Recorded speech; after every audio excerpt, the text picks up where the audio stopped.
Yes, ladies and gentlemen, welcome to this wonderful hour right away here at Juba National Stadium. We're looking at the final of the South Sudan Cup 2025-2026, starting up right away here with the lineup between Al Ghazal and also that's it, El Merrick Bentiu.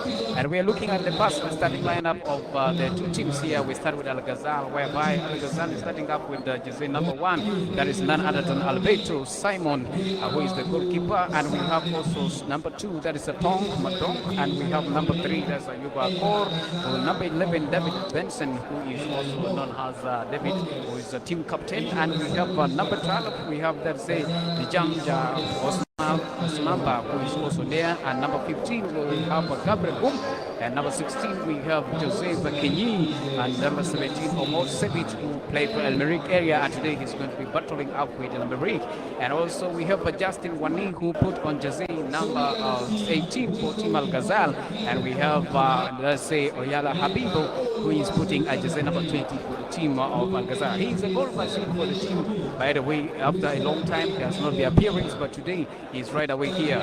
And we have jersey number 25, he's none other than that's Lam War. Lam put jersey number 25 for the team, that's Al Ghazal. Wow. And now coming up to the team Al Merrick, we have Al Merrick standing up with jersey number 2, that's Zero Mongo, who is there, number 2. And we have that's Katia Masha, who is starting also there for the team Al Merrick. And jersey number 11, we have Dominic Capri. We all know who Dominic has been coming there. And we have jersey number 15, Rehan Anger, who is there. And we have also jersey number 16, that's none other than Daniel Magot, who is also there for Team Al Merrick. And we have jersey number 17, that's Salini, that's Husseini, who is also there. Jersey number 3, that's Sampi Osmani, who is also there playing for the team, starting for the team. And we have jersey number 29, none other than Derek, who is also there. And jersey number 25, we have Bangasi Justin.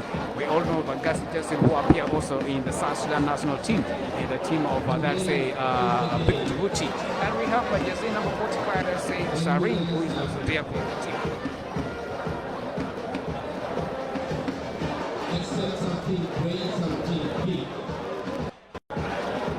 And right away, we are going to see how they have been exchanging their lineup. And remember, going head to head, these two teams have really been battling in every game and every match of their game, especially when you talk of El Merrick Bentiu and El Ghazal. Wow, they have become a competitive rivals in the 2025-2026 South Sudan Premier League, with also matches being highly scoring and also theatre affairs.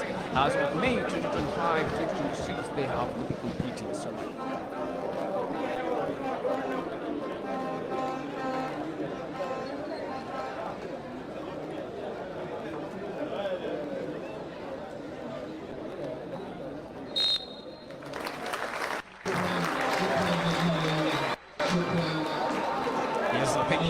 yes, I was looking about the head-to-head rivals of the two teams right away, and I was saying El Merrick Bentiu have been in higher performance of this season, and they have been always the best team ever in this season after Jamus FC been struggling so hardly to ensure that they really make it perfect for them, and today they have seen how they are really been performing.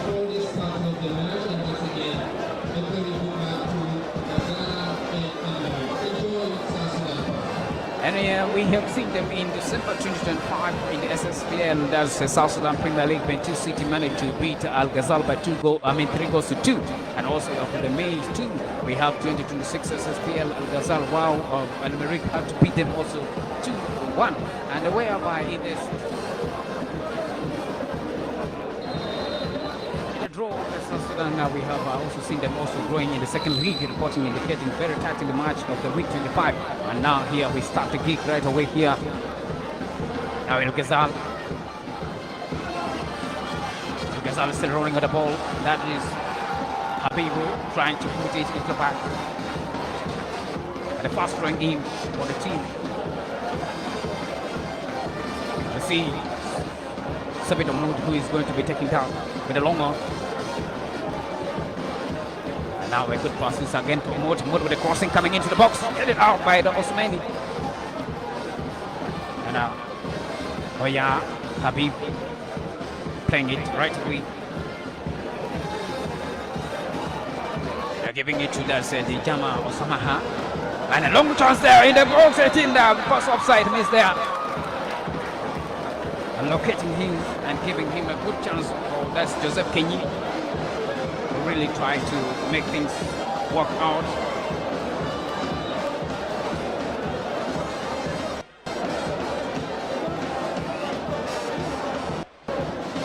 You can see really Gazala is trying to put an opening, missing it there.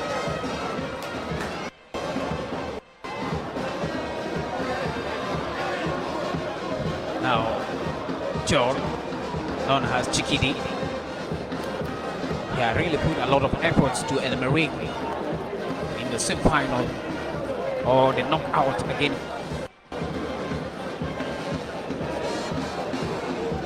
And a good move there from El Merreikh, playing it so cool in the beginning and trying to check in if they can really find a way out.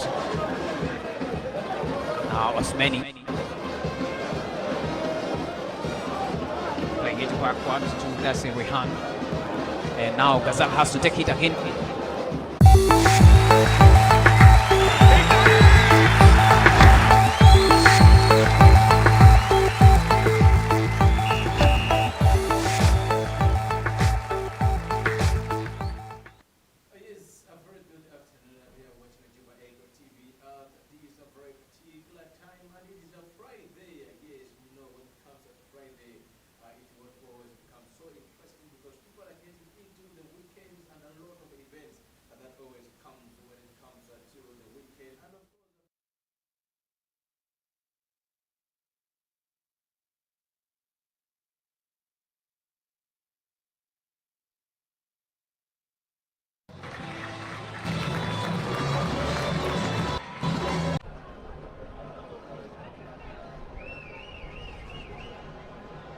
David Magot,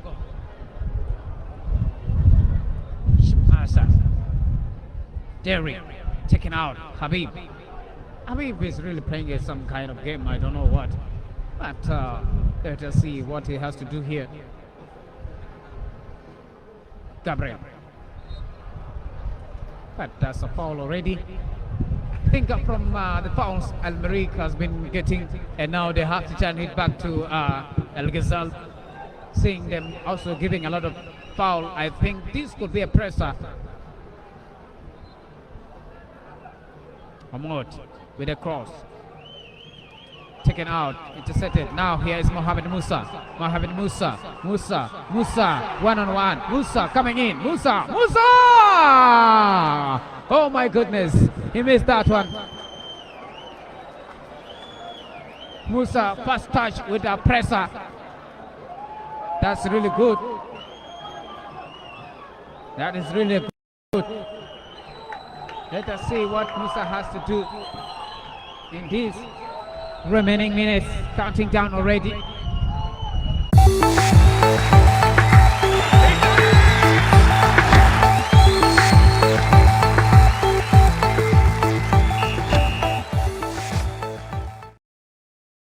Exactly how it happens when it comes to the South Sudan Cup between Al Merreikh FC over Bentiu and Al Ghazala, where of course Al Merreikh becomes victorious in that very particular game. And on 15th of this month, we're going to see the Super Cup between the two clubs, of course, Al Ghazala FC over Wawa taking on Al Merreikh FC over Bentiu at the Juba National Stadium for the South Sudan Super Cup. That will be superly, of course, determining the official opening over the new season 2026-2027, with of course the Premier League to bounce back, and a lot will be happening when you talk about the South Sudan Football Association, as of course the two clubs have already known who will they face when it comes to the CAF Championship and the CAF Confederation, as Al Merreikh FC over Bentiu will be taking on Hagana, and meanwhile of course Ghazala will be taking on a Black Singad over Tanzania in that for a particular game. And today is a Friday. We know what we talk about when it comes to Friday. It's exactly all about the weekend coming into your hands, and we have a lot of actions when when it comes to the weekend.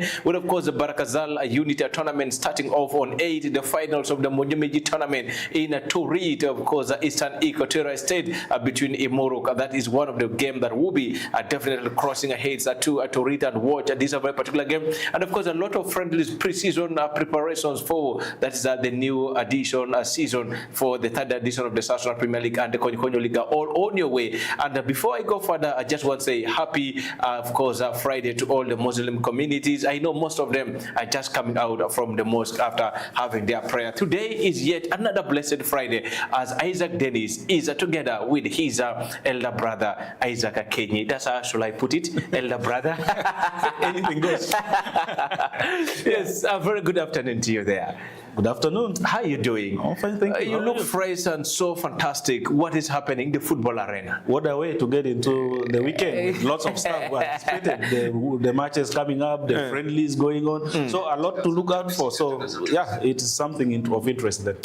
It's something of interest. Get us live on the Facebook page at Juba Echo TV and be part of the show. Why is important for Arsenal to sign Bruno Guimaraes into the squad? About 75 million for the deal. This is what we'll be talking about, and definitely go to the comment section and tell us, do you think Arsenal has made a right move of signing Bruno Guimaraes, or there are better options that they have gone to when it comes to the Arsenal midfield? And of course, Vinicius Juniors is the talk of the nation for the Gunners, and we're here to see if they can secure the signature of the Brazilian international as Paris Saint-Germain Bacola still remains a lead for Liverpool as far as the transfer is concerned. The show is proudly sponsored in by Technol Mobile. Get into Konyo opposite Dapshil, where our office is located, and get all the products over Techno. I remember last time when we were here with Kenny, he told me Techno can even tell you your future and can tell you what tomorrow looks like when it comes to you. Why can't you be part of it at just very affordable price when you talk about the official sponsor of the Sports Bleed at Juba Echo at TV? And now let's start with one of the big games that will be coming this evening, just a couple of 1 hour away from it. The media team is playing the KK UT organizing committee, or perhaps the KG legend. What do you make of this game? Nyarapara, I saw him this morning trying to make sure that he looked for his old boots he want to bring in, talking about that's Isaac Kenyi, also Mono, the organizing committee chairperson, trying to put everything down. Yes, I saw Dadisco 201, the head coach for that is the media team, of course, coming up with this line. And Sanya said he has a well-called reserve for the second time to the media team. Well, it's much fun. It's fun to watch those kind of matches. First of all, these are retired individuals, retired people from the active leagues. Yes. And yeah, they're going to take part in those matches, and it's just it's more about fun because when you look at both teams, they don't have active players. Yes. These are players who comes once in a while and play such matches. And well, I'm more particular about the media team because they always collect. I don't know whether this would be a different case, but they always collect. They should tighten up this time around and so that they've got something to do. Because when you look at the KK legends, yes, these are also people who are not active in football. So at least it should be easier for them to stamp the authority, because we have sports journalists, yes, who are part of the media team, and some of them are actively engaging in some trainings with some of these clubs, with some of these teams. So at least they are active. They are more active compared to the other team. So I expect them to do something, but don't get surprised when they are also hooked this time. If you look, this is a returning game. The first game, it ended 3-2 in favor of the South Sudan media sports journalists. This time around, I think this is going to be a very big revenge for that is the KKUT. Of course, that's what we are looking at, and being a Friday and it takes us to the weekend, and then of course taking us to the weekend, it is an exciting kind of match. Yes. But will it be a revenge or would it be a continuation of whatever they started? This is what 90 minutes will tell. Yeah. But of course, it is also dependent on the preparations that were put in the efforts put in the preparations. Yeah. Otherwise, as a tradition, mainly in most cases for the media team, they only get prepared when it is a day or even that day in the morning. That's when they come together. So when that happens, then they are in for a surprise. Let's go through the lineup of the South Sudan media team. The KG UT organizing a committee that will be coming for their second return match tonight at exactly 4 p.m. Central African time is when the ball will be kicking off lively at Rock City Playground. And of course, we'll be going through the lineups and see definitely how things are going to be working out there from this very particular team. And of course, in the goalpost, they have Abdallah Alex, who has been one of the most amazing player for that is the KKUT organizing committee. There we have Julius Ricaju, that is the president of the KG Football Association there. And we have Kenny Loriz, who will be sitting, of course, in the number 2 position, as of course Julius Ricaju. This time around, I think the coach have displayed him a little bit into the fullbacks. We have, of course, that is Holy Prince. I hope you know him. He will be running, of course, in the defense line. We have Nyarapara, the captain of the team. We have Yope. We have Isaac, of course, Kenyi, Mono, and a lot, of course, we have that's K. Evans from Juba Central. We have James Godwill. We have Janda. We have Deno. We have, of course, this guy have traveled, but I've seen him here in the second 11. I talk about Emmanuel Gui, the referee. He's currently now in KGKG. We talk about Jero. And of course, they have included Linus, the juniors in the squad, of course, as into the substitute. That's how definitely is looking like. If you look at this player under the coach of AK16 taking the team in the touchline tonight. I hope Linus does not stop and start singing instead of kicking the ball. But of course, it's an interesting lineup, by the way. Different characters in that team. Yes. There are those ones who will give you the comedy inside the field. There are those ones who will be seriously playing the game. And there are all sorts of things you expect from this same lineup, by the way. All right, let's go through the media team. The number 1 position will be taken by 1-2, of course, Bosco, for that is EBC Radio. Number 2, of course, will be taken by Emmanuel Wani, who is with one of the radio stations called Favor FM. And of course, we have Joseph Lastibon, who will be, of course, in the number 3 position from Favor FM. We have, of course, that's Miji, the senior captain, will be sitting in the defense line alongside, of course, Angel, who works for a former Capital FM. That is nowhere to be seen. In the midfield, of course, we have Isaac Dennis, the one who is here. If you want to see how I play, then come definitely and watch that very particular game. And of course, we have Sogam Shurgum, who will be sitting in the midfield together with Isaac Dennis. In the flanks, we have, of course, Alafia Jonathan for that is I Radio, who will be, of course, in the other flank. And of course, the other flank will be taken in by, that's, of course, Sanya, who will be displayed this time around into the flanks from Nova FM. And of course, the lineup keeps going a little bit very tough there, but within the 15 minutes, it will testify how the Disco 211, the head coach, will handle the team. And of course, looking at that lineup, most of these people have been training with other clubs. Yes. So they have a much better possibility of a win than the other team. But then it is down to the commitment, it's down to the determination they've got, and it's down to how they handle themselves. And we expect that Disco to keep the way, I mean, the lineup the way it is, and then of course make some changes when need be, because I don't expect all these teams, I mean, these players to play the 90 minutes because they could get tired and whatever. Now that is where he will be tested. Who will he bring in and for who?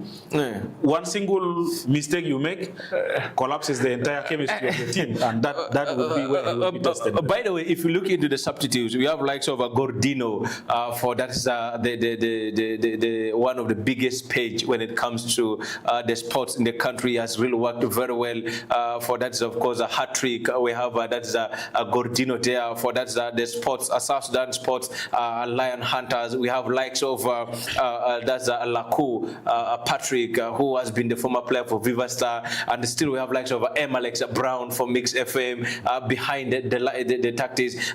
Just in 1 minute, how important is this game with the connection between the KKUT and the media fraternity? Well, first of all, for a tournament to be well published, there should be the media aspect of it, and KKUT has really done a great job in terms of marketing the tournament through use of media, and this is one of the ways, because you've got these players coming in from different media houses. Now each one will be gearing towards telling its audience that tomorrow is going to be a match, or today is going to be a match between this, and people will know about KKUT. That's a strategy for them, and yes, it does bring them together, the media, and also gets all this audience in the same place to watch Saturday match. So yeah, it's a good strategy by them. Yes, a good strategy. If you're watching us live on the Facebook, go there and drop us your prediction in the game that will be coming in the next few hours from now, as the KGKG legends takes on the media fraternity. Who do you think will be winning? Go to the comment section and be part of it, and tell us what do you think it's going to be coming out from the 90 minutes of the game. Now finally, the two representatives for the South Sudan Football Federation, talk about Almeric FC of Bentiu and Gazala FC, have already known their opponents in the Cup Championship. That's Almeric Bentiu, and the Cup Confederation, that is of course Gazala FC. Gazala going with one of the team, Jamus trust them by 2-1 in the current Kagame's Cup that will be coming to an end tonight. Do you see possibility of Al Ghazala FC going through the preliminary rounds of the Kagame, of the CAF Confederations, after of course losing yesterday in a tight friendly match against Simba Sporting Club in the Konyo Konyo League by 2-1 in that very particular game? First things first, I just have to say Ghazala is one of the teams that has stepped up over the years. You've seen many teams regressing instead of progressing, and they have taken that leap into the next stage. And I don't read so much into friendlies because of a lot of factors, because sometimes players trying to be cautious so that they don't get injured, so that they could easily play those competitive matches. Also, the coaches are trying their new ideas, and all those ones come through friendlies. So them being beaten does not really sound too. I mean, I don't read too much into it, much as it gives them that psychological edge if they had won that match. But I'm looking towards the match that they've got coming. Well, like I said, they are a team that has improved over the months and the years to say, and I will not be surprised if they pull up a result in that very match. It will not be a surprise, because they are a team now that looks more determined than they were before. Their level of commitment in the field, their level of you could see that they really want to reach somewhere, and that's Ghazal for you. And well, I'm rooting for them in this match, but of course, the full concentration is needed in that particular fixture, because any lapse in concentration, you are punished. Let's talk about the date 15, where they will go head-to-head with Almeric FC of Bentiu in the South Sudan Super Cup. And that will be the opening eye for that Ghazal FC, if they can pull out the results, or if they can pull out a very fantastic performance against this very particular side, that is Almeric FC of Bentiu. It will a little bit open for them a gap of how they will determine themselves into the CAF Championship, which will be on maybe the second week of September when it comes to this. Are you seeing any positive movement from Coach Agim Rizik? What I've seen yesterday, he lacks a lot of concentration of the players in terms of coordination. Yesterday we have seen senior Tabo Vitali, who is always put into the midfield. Yesterday was dropped a little bit to the flanks. If he fixed out those kind of scenarios, are we not seeing disasters in the team?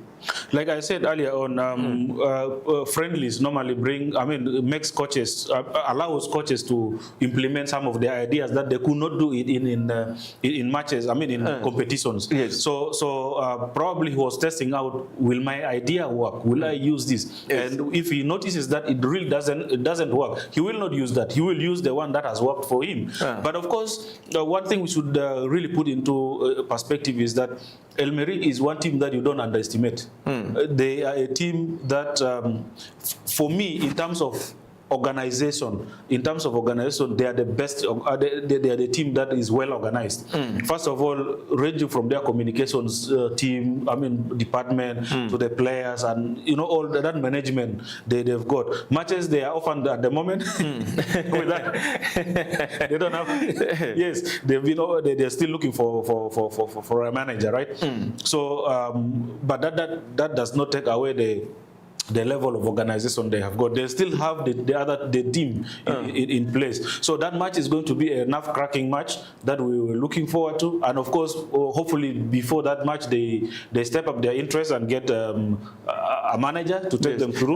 They have already secured two of the great managers into their team currently in Kampala. Talking about the coach who have taken Jamu's unbeaten record in the first edition of the South Sudan League. Talking about Coach Claudio Lubogo, the Congolese international, and his assistant, the Kenyan tactician, that's of course a Godfrey. They're all now with his team. If you look at the last 3 games, the last 3 friendlies they have played in Uganda, they won 2-1 against Maroon. Yesterday they won 3-1 against one of the selected team. The other day they won by 1-0. So if you look at the performance and if you look at the results, circumference, that is a team, the names of Al Merreikh of Bentiu, I think they are now more better compared to the first state where Ibrahim Hussein was leading them. Yeah, that's why I'm saying they're a team that is really organized. When they go for something, they know what they are going to get next. And like I said earlier on, they are a team never to be underestimated. Because when you look at El Merreikh, you look at now Ghazal and a few clubs, they are well run in terms of their organization. But when you compare them to some of the other clubs, a lot of is lacking. There's a huge gap in between them. And of course, Merreikh is looking at Jamus, they're looking at the Ghazals. Yes. They're looking, even the Kators have a little bit fallen down, yes, that order. The Melekias have fallen down that order, the Adlabaras, because the level of organization these other teams came up with it's gearing towards the modern football, and that's exactly what the country needs for their clubs to do well. And that match is going to be a really interesting one. A very interesting one between the two sides, Al Ghazala FC over WOW and Al Merreikh FC over Bentiu in the South Sudan Super Cup. That will be on 15th over this very particular man live at Juba National Stadium. These Texans, today, it is either Jamus FC to come with $10,000 home, or perhaps they will come without in the third playoffs of the Sekafa Kagame's Cup 2026, as they will be taking the third playoffs between them and Omdurman of that's Al Hilal FC, Omdurman of Sudan. What do you see, and how do you look into this very particular encounter? Both teams were knocked out into the semi-finals. Jamus 3-1 against the Yaron Sports over Rwanda. Meanwhile, of course, Merreikh, of course, Al Hilal being knocked out by, that is Gor Mahia by 7-8 in penalty shootout after drawing the 90 minutes. Looking at this value, who do you think will walk away with the $10,000 in the third playoffs? Let me just say this. That's one tricky fixture that you don't judge them based on their past results. You have to judge them on what they do as a club, as a team during 90 minutes. And when you look at the defensive records of the two teams, you will find, for me, watching them through this period of time, I find Al Hilal being a much more better team because of the competition they have got, and then the teams they have played compared to Jammus. But you cannot also take the aspect of Jammus's fluidity when they start playing their game. There are different characters in the team that they've got that can easily win you a match. But of course, in terms of attack, they don't score that many goals the way the other team does. So that is one thing that you consider. But this is going to be a tight match. Everyone is fighting for the 10,000. That 10,000 that has been put there, yes, that is enough motivation for each and every team to try and get their win. So just like I said, it's a hard one to predict that this is the one that will win, because at such stage, no one is a favorite. No one becomes a favorite. The one you think you're going to win will be the one that will walk away. You take, for example, the recently concluded FIFA World Cup. Everyone was putting their money on Argentina. Yes, okay, not in the finals, the playoffs, playoffs on France. And what happened? The goals were coming from nowhere, and so you can't easily put your money and say, okay, it's going to be this, because that's the final to them, and in the final anyone can win that. If you talk about the final itself now, Gor Mahia FC over, that is Kenya, talking about the host, and of course with the motivation, Rayon Sports over, that is Rwanda, into this final. According to the statistics, these have been one of the top teams that are yet to lose in any of the competition, right away there from that's the group stages to the quarters, to the semis, and now into the final, winning, of course, 3 out of 3 of their game in the group stages, beating top teams like Al Hilal FC over Omdurman, beating, of course, hard teams like Jammus FC for Rayon Sports. Looking at these statistics, where are we seeing the trophies going? Yeah, like I said, it's a hard one to say in the final usually where the trophy would land. But I lean so much on Royal because much as Gor Mahia has been that team that always takes part in some of these competitions. They do well. I am just really leaning towards the Royal Sport instead. Leaning towards Royal Sports, according to what, of course, Kenyi is saying here into the studio. Let's take you through some of the head-to-head between the two teams and how many times have they met as the Kenyan Giants. Gor Mahia will face Rwandan side Royal Sports in the Kagame's Cup 2026 finals today, 7th of August 2027, of course, at Pele Stadium, where it will be set exactly at 7 p.m. of course, Central African time, which is at 6 p.m. And of course, the two matches context is not an easy one. Gor Mahia reaching to the finals after a 10-1 draw against Hilal FC, reaching in a dramatical penalty shootout where it ended by 8-7 in the penalty shootout over Al Hilal FC over Sudan, despite the fact with the 10 months Royal Sports advanced in a strong 100% tournament record, defeating South Sudanese giant Jammus FC by 3-1 in the semi-finals, as the stake look like Gor Mahia aims for their first ever regional title in 41 years since 1985. Meanwhile, away game is one of the games that will be boosting them. Looking at that, first regional tournament title in 41 years since 1985. To me, this looks to be the golden chance for Gor Mahia to walk away with the trophy. It is a golden chance. However, history does not work these days.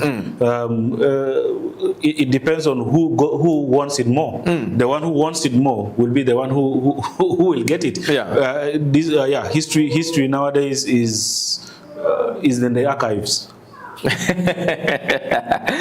History is already put into the archives. Let's see some of the team build-ups for the two clubs, as Gor Mahia will receive a significant boost as they could have their assistant captain. Of course, Onyango returns to the squad. Onyango has been one of the most influential players for that Gor Mahia. The midfielder is a bellwether for selection after suffering one match suspension during the semi-final game against Al Hilal with his red card in the final group stages fixture against the Geden Republic of that is of course Somalia there. And the Derby, of course, coming up with a very strong one, as of course Angolo will also. However, Angolo will be out of the Jackson's squad based on with some mandatory suspension after receiving a red card into the extra minutes of the game. I don't be losing out that guy. But if you look at Onyango, he has been the icon in Gor Mahia and the Kenyan national team. Yeah, for a very long time. Yeah, for a very long time. Yeah. And he is one player that can hurt you when you make any. I mean, when you don't concentrate so much, because he's got the experience, he's got the skill, and he is so much. He got the passion again to do the work, and the fact that he has been in the game for a very long time is also a plus for Gor Mahia. But of course, the legs are getting tired.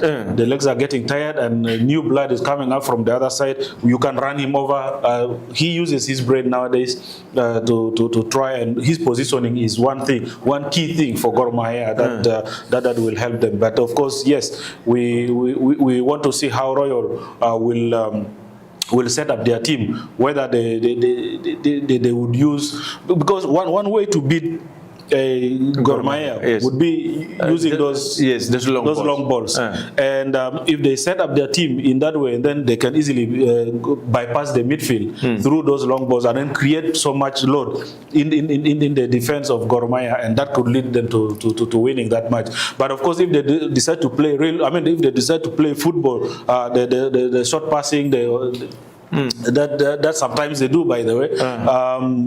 That's where easily experience comes in. The experience of the players of Gor Mahia, because most of them have played at the highest level compared to the ones from Royal Sports. So that in itself can help, and they can get a result. But I'm looking forward to watching the match and see how Royal Sports will line up against them. Okay, the head-to-head between these two clubs lanes slightly in favor of the host, as their many most favorite competitions are meeting during the 2018 CAF Confederations Cup group stages, where the Royal Sports held Gor Mahia into 1-1 draw in Kigali before a shocking Angolo 2-1 results at Kasarani Stadium in Nairobi. Recently, Royal Sports claims begging their right just 3 weeks ago after their 2-0 victory against Gor Mahia during the annual Royal, of course, a day pre-season show off at Kigali, where the Gor Mahia can finally break their 41 years of being without a trophy into this very particular game.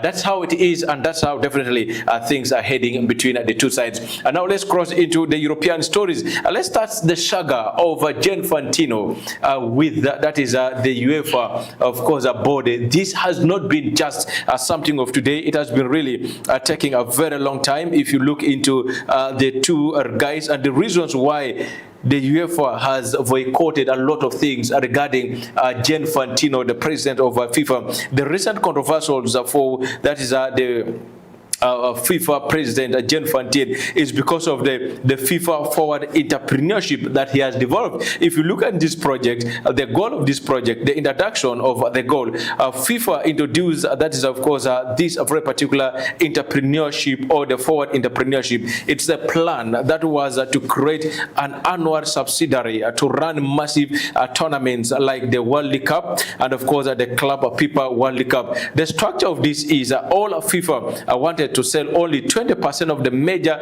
stakes, of course, revenue.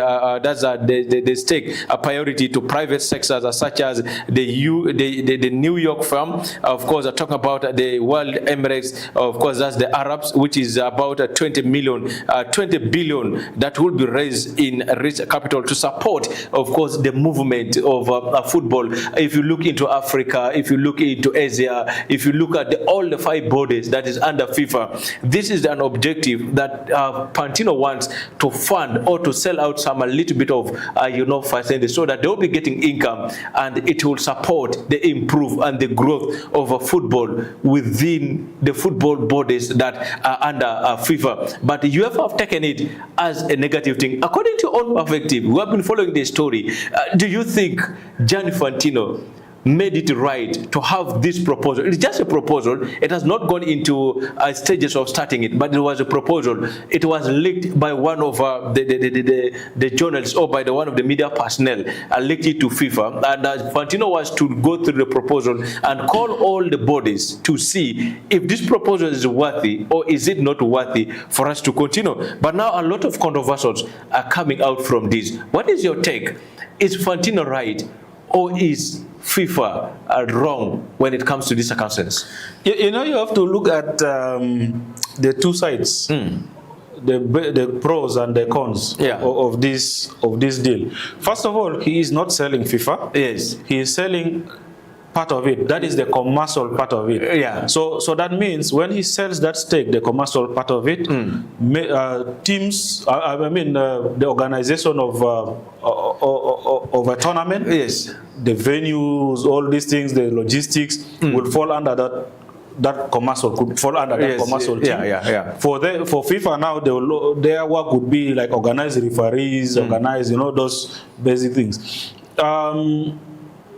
That when you're looking at that way, it relieves FIFA of some of the controversies that have been talked about, of them favoring 1, 2, 3, and all those things will come into. It will help them. It will put their image in a favorable spot. But again, it has its disadvantages, and here is why.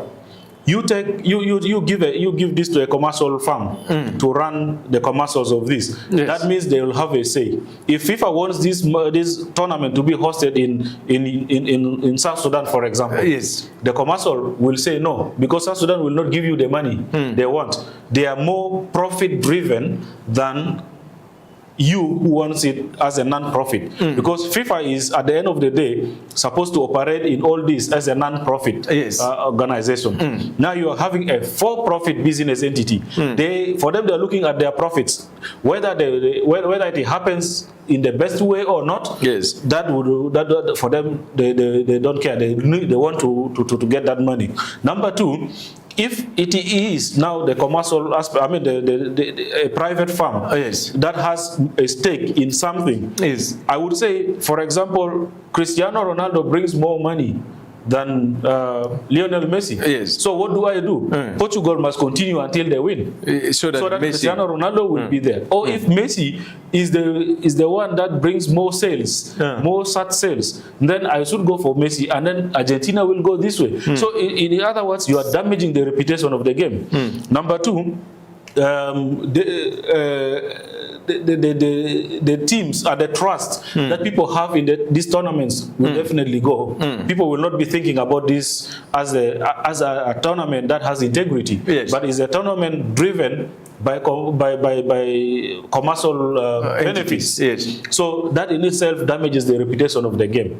But again, ask yourself, why is Infantino bringing it at this moment? Remember, Infantino is a friend to Donald Trump. Yes. That is one thing that it has not come out. But for me, I believe one of those commercial persons who will buy this will be Donald Trump. And New York is part of the deal. If you look at one of the firms or one of the entity that they need to buy this, is New York. Yeah. So that's why what I mean. And of course there are other FAs that are just yes FAs, like CAF is number one. They are always yes FAs. Yes. The Asian side. Yes, the Asian side. At least the Asian side, somehow they have that. But for Africa, they will support the FIFA-driven activities. They will not question it. They will always, because that's where they are getting the money, and they don't want to. But now, Isaac, if you talked about the commercial part of it, which yes, it's very right. Now, if this project comes successfully, do you think we will not change a lot when it comes to the football? Let's talk about the CAF, or let's look into the African continent as one of the bodies. We have seen how a little bit of benefits some of the African countries and even the European, the Asian countries, as well as UEFA, they've been benefiting when it comes to the FIFA forward fundings. One of the beneficiaries of this is the development of Juba National Stadium, because these are money money that has been given by FIFA to rule the FIFA forward funding. So I think such kind of relationship, talk about the FIFA, of course, entrepreneurship, it will look to be more genuine to support local efforts, to support these associations that are linked into the FIFA activities. Now, to me, this looks to be one of the most development activities. Yes, we have the negative part of it, but how do you put it? How do you explain for someone that does not understand in a way that he can understand? I think I've seen the angle here. Gianni Infantino did not speak it in a way that people understood it in the other way, but people took it in the other way around. Look, you cannot mix the two, profit and non-profit. Yes. The two really can come together to work on a non-profit activity. Yeah. Because at the end of the day, in my mind, I'm thinking about money. I'm thinking, and let's just take an example. Recently, an Italian official, to be let me not go into much detail into it. When the countries went for the FIFA World Cup, and he was like, now Africa has 10 teams, 10 nations, and this is not going to be an enjoyable one. And then, of course, they are supposed to be there. They feel they are supposed to be there. Now, imagine England fails to qualify. Germany fails to qualify, and then there is a profit. A commercial person, a commercial team that looks at these two nations bringing more money. What will they do? They will bend the rules. You saw how they bend the rules in the red card of Balogun, Folarin Balogun for the USA. Yes. It has never happened to other players, but they managed to bend it because there is someone influential who gave a call to this. Now, if the network or that commercial part, that commercial organization tells you, no, you should rescind the red card for so and so, and all this happens, do you think people will still trust anything being given them? No. That's why we have people questioning the referees all the time, because one moment he has given a red card, on the other one they don't give a red card. So it ruins football. It ruins football. Yes, money will be there, but then what would be the essence of having football? Having the money with a corrupt system. That does not work, and you cannot now question someone because you bring no. For us, we are a profit entity. We have given you what you want. We are taking what is ours. You have no control, and FIFA will definitely lose control. FIFA definitely will lose that control. If you're watching us, you're still watching Juba Echo live here with that Sports Split program with me, Isaac Dennis and Isaac Kenyi. Before we just wind off the show, just some few fresh statements has come out. FIFA and its that's of course the UEFA. And its 55 members and nations has voted to boycott the FIFA tournaments in protestance over the FIFA president Gianni Infantino controversial plan to sell the major ownership stakeholders into the World Cup and other global competitions to provide private equity and cooperative investors. Reason why they boycott this particular, of course, president Gianni Infantino, one of them is a private investment. Of course, a private investment injection, where UEFA strongly opposes the transfer of ownership of financial interests into the World Cup to provide cooperative entities, declaring that the World Cup is not for sale. Meanwhile, of course, it's lack of transparency. We know what about transparency it is. The European federations, of course, were engaged by a sudden, of course, a secret pause behind the commercial subsidiary project that is at the FIFA proposing the FIFA forward enterprises with the zero priorities of consulting or transparency. The last one is loss of trust in the leadership of Fanti. Yeah, and of course, you saw some of his trusted members resigning. And recently, Arsene Wenger, the one trusted with the grassroots football, development of grassroots football, also came out. He said he also had this thing from the media. He did not know it. So now, if it was a genuine plan why won't you share with your key stakeholders? That means this was a private discussion. This could be Trump's whatever, we don't know. This could be somebody saying that, we don't know. But of course, that's a speculation. Yes. And for me, I really like the way UEFA came out so strongly about it. Me personally, I would say no to that proposal. No. Because it ruins the integrity of the. Where are we seeing FIFA maybe when elections comes? Is Gianni Infantino would be in position to contest, or will he really have the opportunity to win again? Currently, there are messages going on that he should resign because this is and you know. FIFA took an issue with UEFA took an issue with FIFA, especially starting from the way the tournament was handled, the FIFA World Cup. They were not happy with certain things that happened, and especially now the red card that was taken off from Balogun, that one really infuriated them. Now this is like an additional, is piling issues on another, and that's why they're talking about transparency, because it would be that someone is pulling something behind the scenes, and you have to just go the way he wants. So yeah, looking at that, well. Yes, I believe they are making a right decision for me. Well, let's end up with the transfers, only 2 or 3 there, and we call it a day. Liverpool has no intentions of pursuing a summer transfer for Tottenham and England fullback Dean Henson, 25, despite the fact the recent injury worsens, as Juventus are looking forward to secure Dutch forward Joshua Zirkzee, 25, on a loan deal without any other obligation of buying it from Manchester United. Arsenal and Manchester United have sent scouts to watch the 20-year-old striker Elias score a hat-trick in their pre-season friendly as a Shakhtar Donetsk, while AC Milan and Porto are also interested in the Brazilian international. Liverpool has also made intentions to discuss with 18-year-old Paris Saint-Germain Senegal winger, of course, Mboye, representatives after the teenager made it clear that he will not leave the French championship. That's, of course, a PSG. Negotiations between West Ham and Tottenham over 27-year-old, of course, midfielder is off for a financial reason, as the Hammers are not ready to agree to the bonus. Spurs will want to, of course, secure as a return for the English Premier League side. Let's end up with this one. Galatasaray has made a 25-year-old Arsenal and Brazilian forward Gabriel Martinelli to their transfer short list. This is how it is in today's transfer. Let's look about only one, talking about Liverpool pursuing so much hard on Ibrahim, the the Senegalese winger, who is also looked to be a potential replacement for Mohamed Salah. Yeah, we might not even say Mohamed Salah alone, because recent reports indicate Cody Gakpo is also linked with the move away from Liverpool. So now, if Cody Gakpo leaves, Salah is already gone. That leaves a gap in that Liverpool squad, and they definitely need some bodies there. They need upgrades there.